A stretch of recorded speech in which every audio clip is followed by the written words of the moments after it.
کہ چائنا کے پاس یہاں وہ مورل اتھارٹی ہے کہ وہ بنیادی طور پر اپنے مفادات کا تحفظ بھی کرے، اور اتنا اپرائٹ ہوتے ہوئے وہ رشیا کے ساتھ بھی انگیج کر سکتا ہے، امریکہ کے ساتھ بھی، اسرائیل کے ساتھ بھی اور ایران کے ساتھ بھی، کہ اس صورتحال کو کہیں ٹیبل پر لے آئے؟ آپ سمجھتے ہیں کہ پہلا قدم چائنا اٹھا سکتا ہے، بڑھا سکتا ہے؟ یہ سوال آپ نے مجھ سے کیا؟ جی جمیل صاحب آپ سے کیا۔ جی ہاں بالکل، چائنا کی ہمیشہ کوشش رہی ہے کہ ڈپلومیٹک انداز میں چیزوں کو آگے بڑھایا جائے اور ڈپلومیٹک انداز میں اس کو مسئلے کو حل کیا جائے۔ یہ جو آج جب یہ اسٹرائک ہوئی ہے امریکہ کی طرف سے، جس کا کہ نام انہوں نے دیا ہے آپریشن مڈ نائٹ ہیمر، تو اس کے بعد کی صورتحال میں چائنا یہی چاہے گا، اور جیسا کہ میں کچھ دیر پہلے بیان کر رہا تھا کہ چائنا کی 80% یہاں سے انرجی جاتی ہے، جو کہ گلف کے علاقے سے اور اسٹیٹ آف ہارمز سے تقریباً جاتی ہے کافی کثیر تعداد میں، تو وہ نہیں چاہے گا کہ اس میں کوئی ڈسٹرپشن ہو۔ اور جیسا کہ میں بتا رہا تھا کہ اس وقت چائنا کا انٹرسٹ یہی ہے کہ امریکہ جو ہے وہ اس میں اتنی بھونچال نہ لے آئے مزید، امریکہ اور اسرائیل مل کے، کہ ان کے انٹرسٹ یعنی چائنا کے انٹرسٹ کو گزن پہنچے اور کوئی نقصان پہنچے۔ تو وہ اپنے انٹرسٹ کو برقرار رکھتے ہوئے ہر قسم کی ڈپلومیسی کرنا چاہیں گے، اور جب سیکورٹی کونسل کی پروسیڈنگ شروع ہوگی، جو کہ ایران نے درخواست دے دی ہے، اور ایران کے جو فارن منسٹر اپنی پریس کانفرنس کے دوران ان کے تمام لبے لباب یہی تھا کہ ابھی diplomacy although has been betrayed by Trump، وہ جو کہہ رہے تھے، لیکن ڈپلومیسی کے تحت ہم تو گئے ہوئے ہیں وہاں، اور ہمارا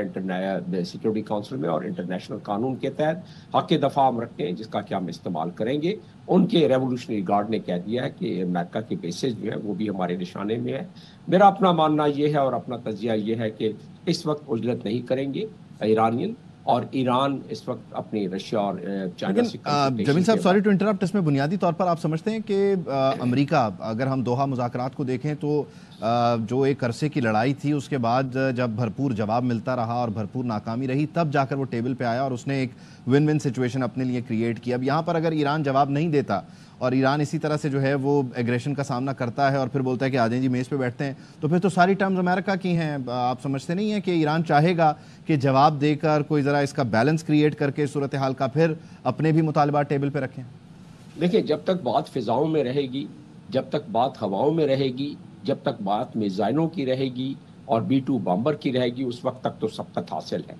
میں نہیں سمجھتا کہ امریکہ ایسی غلطی کرے گا، حالانکہ اس کے 40,000 کے قریب افواج موجود ہیں گرد و نواح میں،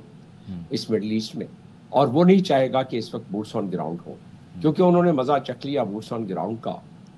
افغانستان میں، اور آپ جس طرح کے بتا رہے ہیں اس کے بعد دوحہ ایگریمنٹ کی شکل میں ان کو ایگریمنٹ کرنا پڑا، اور جس عزیمت کے ساتھ وہاں سے نکلنا پڑا وہ پوری دنیا نے دیکھا، تو وہ نہیں چاہے گا۔ لیکن فضاؤں میں، ہواؤں میں، اور یہ بمبارڈ کے ذریعے B-2 بمبارڈ اور باقی جو ساز و سامان کے ذریعے ان کو سبقت حاصل ہے، انہوں نے اس سبقت کا مظاہرہ کر دیا، اور اب ایران کی جتنی بچی کچی دفاعی صلاحیت رہ گئی ہے، اور کافی رہ گئی ہے، کیونکہ ایک تخمینے کے مطابق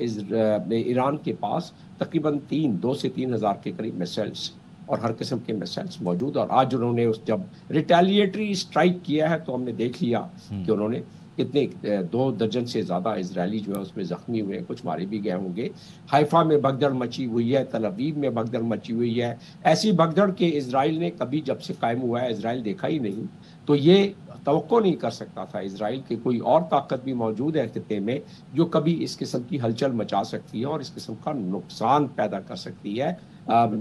تل ابیب میں۔ تو یہ ریٹیلیٹری اسٹرائک جو آج ایران نے کیا ہے، اس مڈ نائٹ ہیمر آپریشن کے بعد، اس اپنے تنصیبات پہ جو نیوکلیر تنصیبات ہیں اس پہ حملے کے بعد جو حملہ کیا ہے ریٹیلیٹری، وہ اس بات کی غمازی کرتا ہے کہ ایران کے پاس وہ سکت ہے کہ وہ کئی دن، کئی ہفتوں تک اس کو سسٹین کر سکتا ہے۔ اور جب یہ کنسلٹیشن آج کی، یعنی آج شب جا رہے ہیں، کل یہ کنسلٹیشن پوری ہوگی ایرانی وزیر خارجہ کی